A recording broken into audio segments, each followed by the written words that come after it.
Assalamualaikum warahmatullahi wabarakatuh. Jadi bersama dengan cikgu sekali lagi, untuk kali ni sebenarnya tujuan cikgu buat video kali ni berbeza daripada yang sebelum ni lah. Kalau ikut perancangan cikgu nak buat Google Meet, tapi cikgu terfikir mungkin ada kesukaran, jadi cikgu buat keputusan cikgu nak rekod ni, cikgu up dekat YouTube, supaya kamu boleh dengar penerangan cikgu berulang kali. Kemudian bila ada bahagian kamu nak semak kerja kamu dalam modul tu, kamu boleh postkan video ni, kemudian kamu boleh tanda lah. Okay, so tanpa buang masa, kita akan pergi kepada bab 3, iaitu kelestarian alam sekitar. Jadi slide ini disediakan oleh Cikgu Norazila daripada SMK Ulu Tiram. Cikgu cuma edit dan gunakan ikut kesesuaian kita lah. So kita pergi yang pertama dalam bab ini, iaitu 3.1. Bahagian pertama adalah pengenalan kepada jejak karbon. Jadi jejak karbon ni sebenarnya merujuk kepada proses di mana jumlah karbon dioksida dibebaskan ke atmosfera hasil daripada aktiviti, tak kira lah individu ataupun komuniti, ataupun apa-apa saja produk yang kita guna. Jika dia membebaskan karbon dioksida, maka dia meninggalkan jejak karbon. Okay, kalau kita bercakap mengenai jejak karbon ni sebenarnya dia bukan kepada satu proses yang kita nampak karbon dioksida keluar terus, bermaksud itu sahaja meninggalkan jejak karbon, bukan. Jejak karbon ni asalkan kita guna sesuatu produk, maka produk tersebut tak kira di mana-mana bahagian penggunaan dia, jika ada pembebasan karbon dioksida, maka kita kata dia meninggalkan jejak karbon. Sebagai contohnya peti sejuk lah. So peti sejuk tu kita bukan guna bila kita buka sahaja. Peti sejuk ni kita gunakan sepanjang hari, kita tidur ke, kita tak tidur ke, maka dia menggunakan tenaga elektrik. Jadi tenaga elektrik ni, kalau kita gunakan elektrik yang berasal daripada sumber tenaga bahan api fosil, maka dia tetap meninggalkan jejak karbon. Itu maksud dia. Tak kira lah, mungkin kamu boleh cakap, kata, oh cikgu, saya beli air mineral tu tak meninggalkan jejak karbon. Bukan. Semasa proses nak buat botol tu sendiri, jika kilang tu menghasilkan karbon dioksida, maka dianya sebenarnya meninggalkan jejak karbon. Okay. Jadi ada satu istilah iaitu disebut sebagai imbangan karbon, yang mana proses tersebut merujuk kepada proses yang kita dapat mengurangkan pembebasan gas rumah hijau ni, sebagai contoh dengan menanam tumbuhan hijau. Okey, so kalau kita tengok dekat sini soalan yang cikgu bagi daripada modul tu, okey, jejak karbon Jadi kalau kita tengok dekat sini, jawapan dia hanyalah 2 dan 4. Kenapa 2 dan 4? Kerana dekat nombor 2 ni dia kata pelepasan gas karbon rumah hijau seperti karbon dioksida. So automatik itu adalah jejak karbon. Yang atas ni tidak merujuk kepada pembebasan, jadi dia bukan jejak karbon. Yang dekat nombor 3 ni dia kata persekitaran yang terbentuk akibat penipisan sumber seperti udara, air dan tanah. Jadi yang ini tak membebaskan gas karbon dioksida, gas rumah hijau. Yang bawah ni kalau kita tengok berpunca daripada pembakaran bahan api fosil. Jadi bila sebut pasal pembakaran api fosil, maka automatiklah dia meninggalkan jejak karbon. Okay, tak maaf cikgu betulkan kamera kejap. Oops, sorry, kamera cikgu terbalik. Okay, ya, kejap. Ya, okay, so cikgu sambung Okay, kita ke slide yang seterusnya. Jejak karbon tu bermaksud dia merujuk kepada impak negatif yang kita tinggalkan kepada kelestarian alam sekitar sepanjang kita hayat sesuatu produk. Sebagai contoh dia, ini contoh yang soalan yang cikgu suruh guna. Kita ambil contoh telefon, botol air mineral, baju, kenderaan dengan makanan. Kalau kita nampak kesemua barang-barang ni sebenarnya menggunakan tenaga elektrik. Dekat mana? Telefon dekat cas. Okay, botol ni kalau kita simpan dalam peti sejuk. Kemudian kalau kita tengok ni, baju kat mana? Kalau kita iron baju, maka dia menggunakan tenaga elektrik.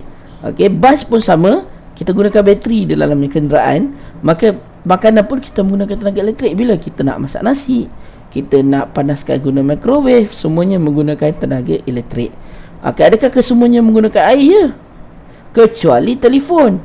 Adakah dia melibatkan pengangkutan? Betul. Telefon, botol, baju, semua ni menyebabkan pengangkutan. Kenapa? Sebab semasa nak beli produk tu pun, sebelum kamu beli produk tu pun, produk tu dihantar ke kedai, dia melibatkan kenderaan, maka automatik dia melibatkan ke kenderaan. Adakah dia mesra alam? Yang ia hanyalah baju dan juga makanan. Kenapa? Sebab dia boleh reput. Adakah selamat digunakan? Semua selamat digunakan. Dan daripada situlah kalau kita tengok, maka kita boleh kesimpulkan bahawa kesemua benda yang kita guna ni akan membebaskan gas rumah hijau.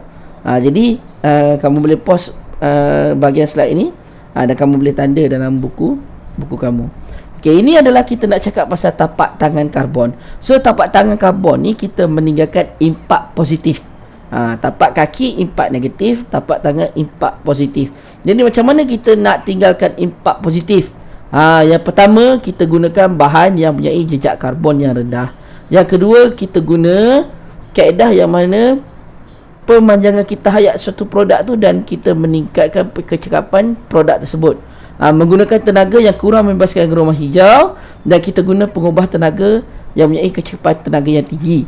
Kemudian kita tengok kepada kaedah seterusnya, iaitu pengurusan sisa yang cekap, dan akhir sekali penyingkiran gas karbon, dioksida dan gas rumah hijau di dalam singki karbon. Ini adalah 5 kaedah yang kita boleh gunakan untuk meningkatkan tapak tangan karbon. Jadi cikgu akan terangkan satu-satulah.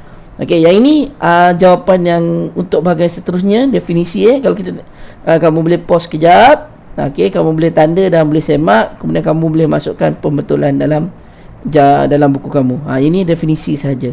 Ulang balik apa yang cikgu cakap tadi. Okey, so kita pergi seterusnya. Ini macam mana kita nak tinggalkan tapak tangan karbon dalam hidup kita. Yang pertama, menggunakan bahan jejak karbon yang rendah dalam pembuatan produk. So sebagai contoh, bila kita buat pembinaan rumah, kita boleh gantikan bahan binaan yang kurang membebaskan gas rumah hijau. Sebagai contoh, simen.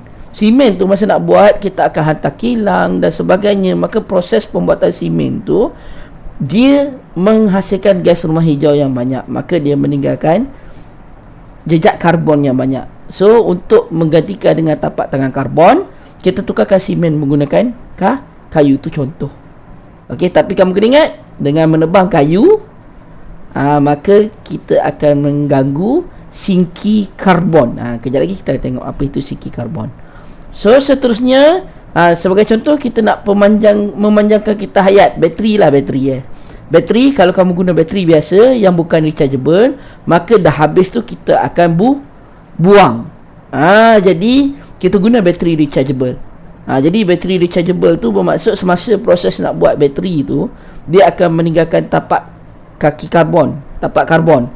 Okey, jadi kalau kita guna bateri yang sama, kita charge, maka kita dah tak perlu guna bateri baru. So automatik kita mengurangkan.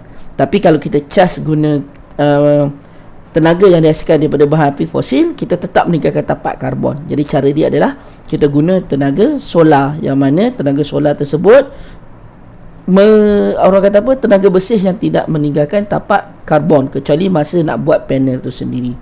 Okey, so kita menggunakan tenaga yang kurang membebaskan rumah hijau. Contohnya dekat Malaysia lah. Malaysia, kita guna sistem jana kuasa hidroelektrik, sebab dia adalah jana kuasa yang boleh diperbaharui. Tapi kamu kena ingat, membina jana kuasa elektrik ni sendiri sebenarnya meninggalkan tapak karbon. Sebab kita guna simen, kita guna kenderaan berat dan sebagainya.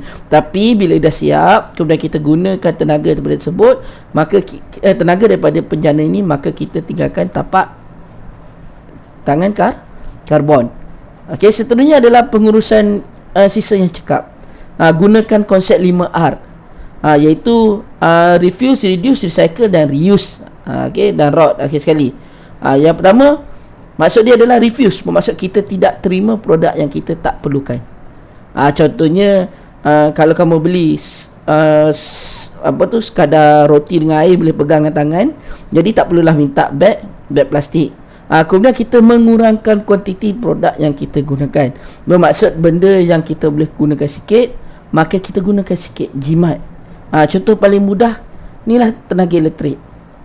Okey, daripada kita buka semua benda yang ada dekat rumah, tutup terus apa yang kita tak gunakan. Kemudian kita semula, bermaksud produk yang ada tu, okey, kita tukarkan dia menjadi produk yang baru. Ataupun kita boleh guna semula produk. Contohnya Tupperware yang kamu ambil dekat kedai, bekas plastik Tupperware pula, bekas plastik yang kita makan tu, kalau kita boleh guna semula, basuh dah guna untuk mengisi makanan yang lain. Kemudian kita boleh pergi kedai, cakap ke dia, tak perlu guna bekas kedai, kita dah bawa bekas sendiri. Kemudian kita memudahkan perebutan sisa melalui pembuatan kompos, yang ini reput. Contohnya bahan makanan, daun-daun dan sebagainya, sisa-sisa yang kita ada daripada kita buang, kita hasilkan baja kompos. Jadi perebutan sisa tu boleh memberikan orang kata impak positif kepada alam sekitar. Yang ini yang cikgu sebut tadi, ingat tak pasal rumah tadi kita cakap pasal daripada guna simen baik guna kayu, tapi kayu tu sebenarnya sebahagian daripada segi karbon. Jadi apa yang maksud segi karbon ni? Segi karbon ni adalah kawasan yang mana dia berfungsi untuk mengurangkan karbon dioksida dalam udara. Jadi contoh pokok lah, pokok dia buat proses fotosintesis, maka karbon dioksida berkurang. Jadi kalau kita tebang pokok, kita tak guna simen, tapi automatik kita merosakkan segi karbon. Contoh yang lain adalah laut, di mana laut juga akan menyerap sebahagian daripada karbon dioksida. Itu adalah contoh segi karbon. Ini kamu tengok bagaimana karbon dioksida tu disingkirkan di dalam segi karbon. Ini yang pertama ni, mana karbon dioksida diserap oleh laut dan diserap oleh pokok. Jadi maka karbon dioksida dalam udara boleh dikurangkan. Ini adalah kitaran dia lah. Bila kita guna produk kayu jadi biojisim, kita jana tenaga elektrik biojisim. Tenaga biojisim tu akan membebaskan karbon dioksida sebab dia ada proses pembakaran. Maka tumbuhan akan dapat balik karbon dioksida dan tumbuhan akan mati jadi balik biojisim. Ini adalah kitaran dia. So cikgu sambung lagi. Ini adalah langkah-langkah dia, macam mana kita boleh meningkatkan, orang kata mengurangkan pembebasan karbon dioksida tapi meningkatkan impak positif. Jadi kamu boleh pause kan, kemudian kamu boleh semaklah jawapan kamu. So kita akan pergi seterusnya, kitaran hayat sesuatu produk. So kitaran hayat sesuatu produk ini sebenarnya merujuk orang kata bermula daripada peringkat yang kita keluarkan daripada kilang, daripada sumber yang ada, sehinggalah kita tak guna. Dan kita ada dua kitaran hayat yang kamu kena tahu. Yang pertama kita sebut cradle to cradle life dan juga cradle to grave life. Kita ada dua kitaran hayat suatu produk. Jadi kita akan pergi kepada bahagian pertama, iaitu cradle to cradle. Ini cradle to cradle life cycle. Cradle tu kalau istilah bahasa Inggeris tu merujuk kepada, orang kata daripada bayi tu lah. Daripada dukungan tu sampailah balik kepada dukungan. Kita tengok kita ambil sumber, contohnya kayu lah. Kita ambil kulit kayu untuk kita buat kertas. Daripada kulit kertas tu kita akan guna kenderaan. Maksud ini membebaskan dia tetap membebaskan tapak karbon. Kemudian tapak kaki karbon. Kemudian kita guna kertas tu, bila kita dah buku dah lama, kita lupuskan. Daripada lupuskan tu kita semula untuk hasilkan kertas yang baru. Jadi bermaksud ini adalah kitaran cradle to cradle life cycle. Daripada sumber kita buat, kemudian kita kitar semula balik, kita boleh guna balik. So bagaimana pula dengan cradle to grave? Grave ni kubur. Jadi daripada sumber tu kita hasilkan kertas, sama juga kita hasilkan buku, kemudian kita biarkan buku mereput. Jadi kamu boleh nampak dah yang mana satu baik, yang mana satu buruk. So yang dalam soalan buku tu dia tanya cradle to life. Cradle to cradle, cradle to cradle life cycle. Maka kita ada satu proses tambahan yang kita sebut sebagai kita semula untuk kita gunakan balik produk yang kita guna tu, dan kita hasilkan produk yang baru. Jadi ini adalah produk yang sebenarnya akan meninggalkan tapak tangan karbon. Bermaksud kita akan kurangkanlah proses pelupusan yang ada dekat persekitaran kita. Dan apakah itu upcycle? Ini adalah istilah baru. Upcycle tu merujuk kepada penggunaan semula bahan secara kreatif. Jadi kita mengubah bahan tu menjadi produk yang berkualiti dan lebih mesra alam. Dan upcycle menggunakan objek yang terbuang, dan daripada objek terbuang tu kita kitar semula ataupun kita guna semula. Itu adalah upcycle. Okey, kita pergi kepada pengurusan cekap bagi sisa plastik ke arah kelestarian alam. Kita nak tengok pasal barang plastik. Okey. So, pada era sedia moden ni, kenapa kita nak bercakap pasal plastik? Sebab plastik tu kita guna dalam kehidupan seharian kita. Sangat banyak plastik yang kita guna dalam kehidupan seharian kita. Jadi plastik ni kita perlukan satu proses pengurusan yang bijak untuk menjamin kelestarian alam. Contohnya kita gunakan proses kitar semula, kita hasilkan produk baru, ataupun kita guna upcycle, yang mana kita gunakan plastik tu secara kreatif untuk menghasilkan produk-produk yang baru. Okey, kenapa plastik ni sangat bermasalah? Sebab plastik ni dia tak boleh nak reput. Dia ambil masa. Dia reput tapi dia ambil masa yang sangat lama. Jadi bahan-bahan plastik yang kamu guna tu sebenarnya dia tak akan reput tau. Tapi dia akan hancur menjadi benda yang kita panggil sebagai mikroplastik.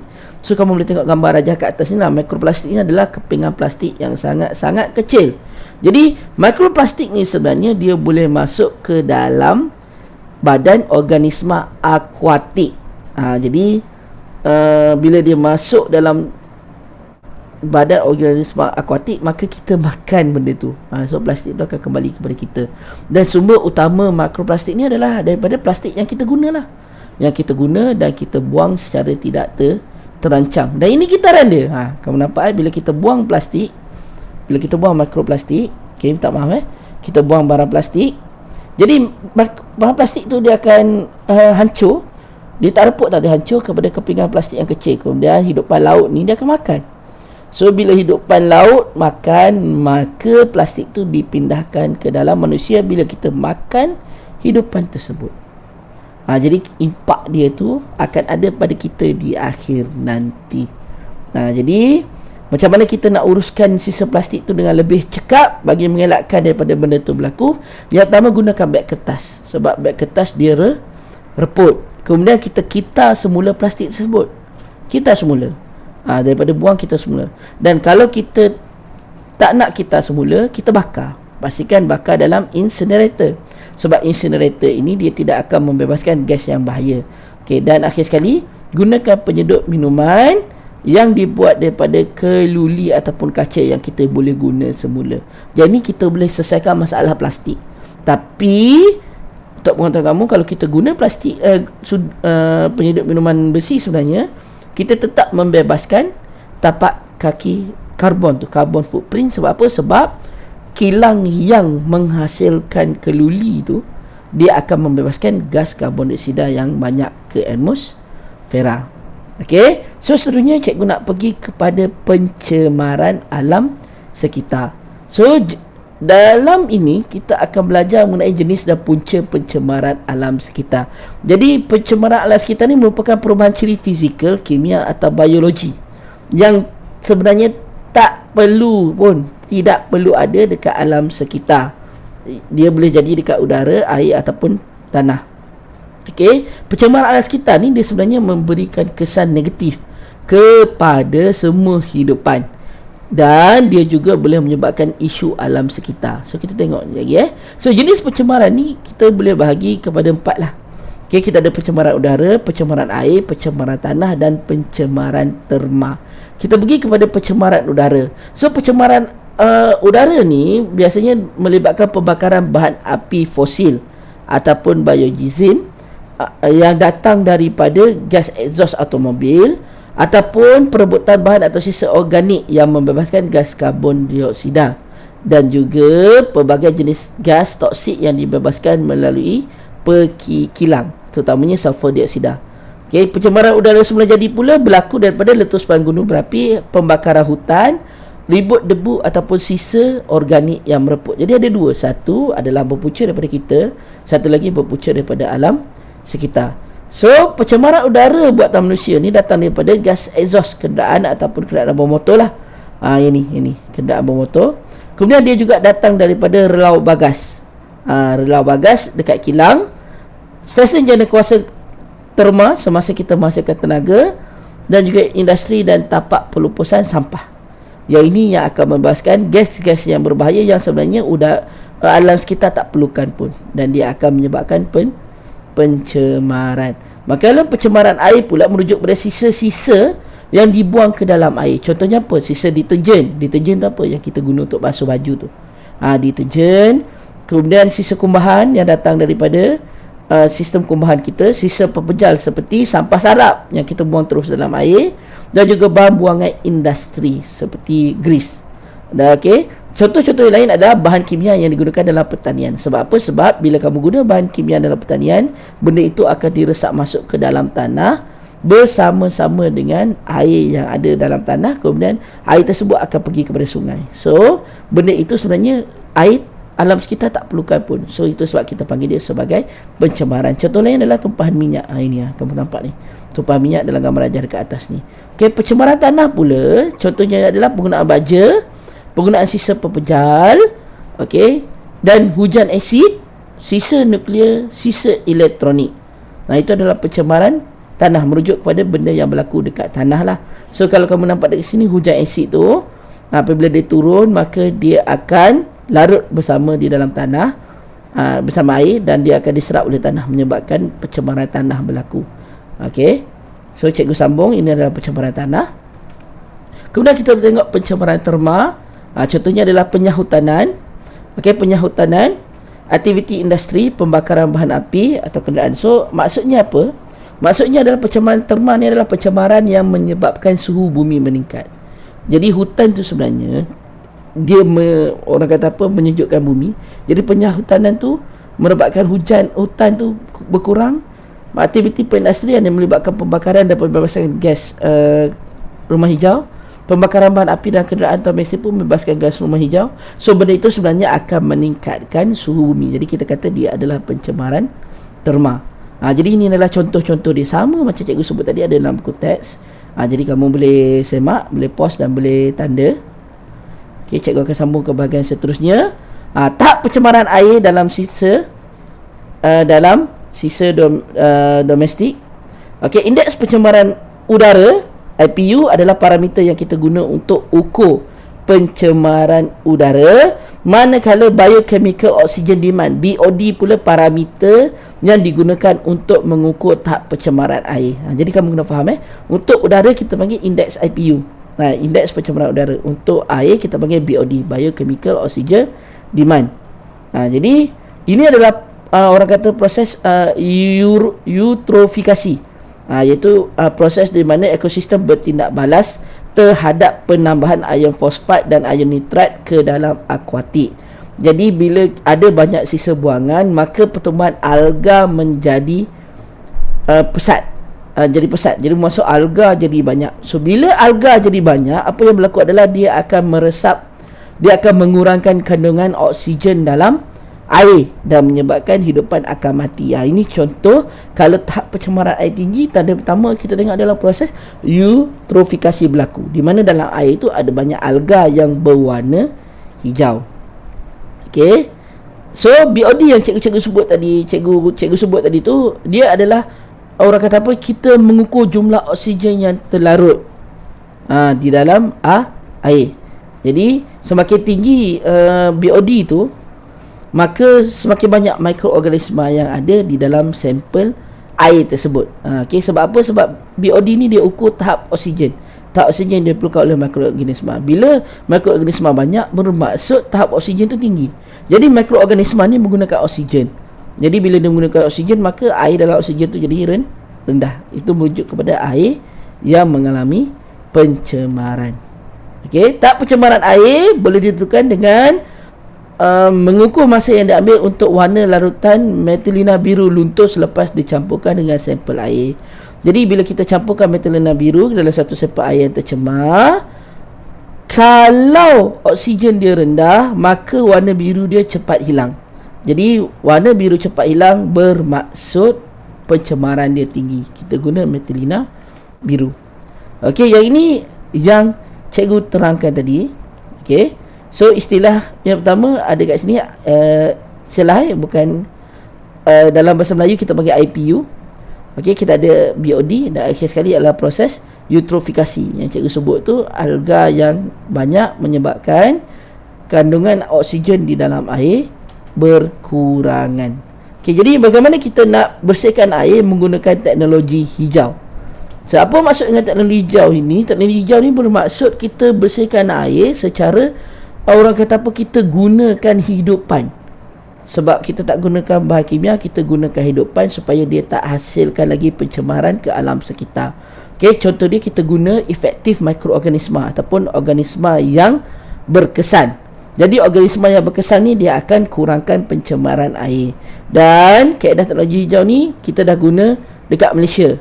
Contoh dia adalah berbola lumpur mikroorganisma yang mana dalam tu ada mikroorganisma efektif. Jadi kita campak, so organisma tu akan membantu, mikroorganisma tu akan bantu untuk mengurangkan pencemaran. Jadi apakah itu mikroorganisma efektif? Contoh dia seperti Lactobacillus casei ataupun Rhodopsidomon aspleurosis ataupun yeast. Okey. So kita sambung lagi sekejap. So bakteria ni, apa guna dia adalah bila kita masukkan dalam air yang tercemar, maka dia akan merawat sisa kumbahan, dia akan menyingkirkan bau busuk air dan dia akan merencatkan pertumbuhan mikroorganisma yang lain. Itu kelebihan dia, dan dia akan menyebabkan perebutan bahan organik berlaku lebih mudah. Bagaimana pula dengan mikroorganisma sintetik ni?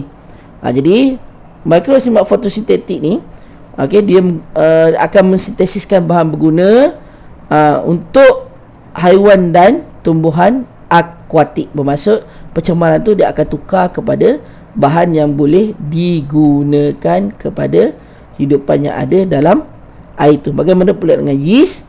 Yeast dia akan menghasilkan bahan keperluan bagi pertumbuhan tumbuhan hijau. Contohnya dia akan menghasilkan karbon dioksida. Maka bila dihasilkan karbon dioksida, maka oksigen di dalam air akan bertambah disebabkan oleh tumbuhan hijau di dalam tu. Okey, so kita tengok pula 3.3 iaitu pemeliharaan alam sekitar. Okey, teknologi emisi negatif. Teknologi emisi negatif ni merujuk kepada teknologi yang menyingkirkan karbon dioksida dalam atmosfera. Okey, salah satu caranya dengan menggunakan mikroalga. Jadi mikroalga ni bila kita guna dalam teknologi emisi negatif, jadi apa orang kata mikroalga ni dalam teknologi emisi negatif ni, dia adalah mikroorganisma marin, iaitu sejenis alga mikroskopik yang tumbuh dan membiak banyak dalam air laut. Jadi ini adalah jawapan bagi slide cara untuk apa kata istilah-istilah yang berkaitan dengan cara untuk kita mengurangkan pencemaran. Jadi kamu boleh semaklah dengan slide kamu. Okey, ini adalah peranan PBB ataupun pertumbuhan pertumbuhan bangsa-bangsa bersatu, PBB, berkaitan dengan isu alam. Jadi tengok PBB ni dia sebenarnya memainkan peranan penting dalam global. Sebab dia apa? Sebab dia meningkatkan kerjasama antara negara. Okey, langkah-langkah yang dah dibuat oleh PBB, yang pertama mencari penyelesaian untuk menangani isu perubahan iklim global melalui perjanjian yang dibuat antara negara, menjamin bekalan air minuman yang bersih dan cukup kepada semua hidupan, terutamanya manusia lah, melindungi lapisan ozon dengan mengharamkan penggunaan klorofluorokarbon dan mengharamkan penggunaan bahan kimia toksik seperti pestisida DDT. Okey, ini adalah antara perjanjian yang pernah dibuat lah pada tahun 1992, persidangan Rio. Kemudian kita ada protokol Kyoto pada tahun 1997 untuk pengurangan gas rumah hijau, dan perjanjian Paris yang paling baru, iaitu untuk menghangatkan kenaikan suhu global sebanyak 1.5 darjah Celsius tahun. Tapi kalau kamu tengok berita, sebenarnya ini susah nak dicapai sebab kebanyakan negara-negara bergantung kepada industri. Jadi industri itu meninggalkan tapak kaki karbon yang sangat-sangat tinggi. Okey, kalau diorang tak buat, maka ekonomi tak dapat. Bila ekonomi tak dapat, dia tak dapat duit. Jadi diorang tetap buat walaupun dah ada perjanjian. Okey, jadi ini adalah jawapan bagi bahagian terakhir. Jadi kamu boleh pause untuk semak. So itu saja daripada video cikgu. Jangan lupa lengkapkan apa yang cikgu suruh dalam dalam grup. Okey, kemudian kamu boleh inilah kamu boleh orang kata apa, hantar tugasan yang cikgu bagi dalam grup tu. Itu saja daripada cikgu. Harap video ni dapat membantu. Kita dah habis bab 3. Assalamualaikum warahmatullahi wabarakatuh.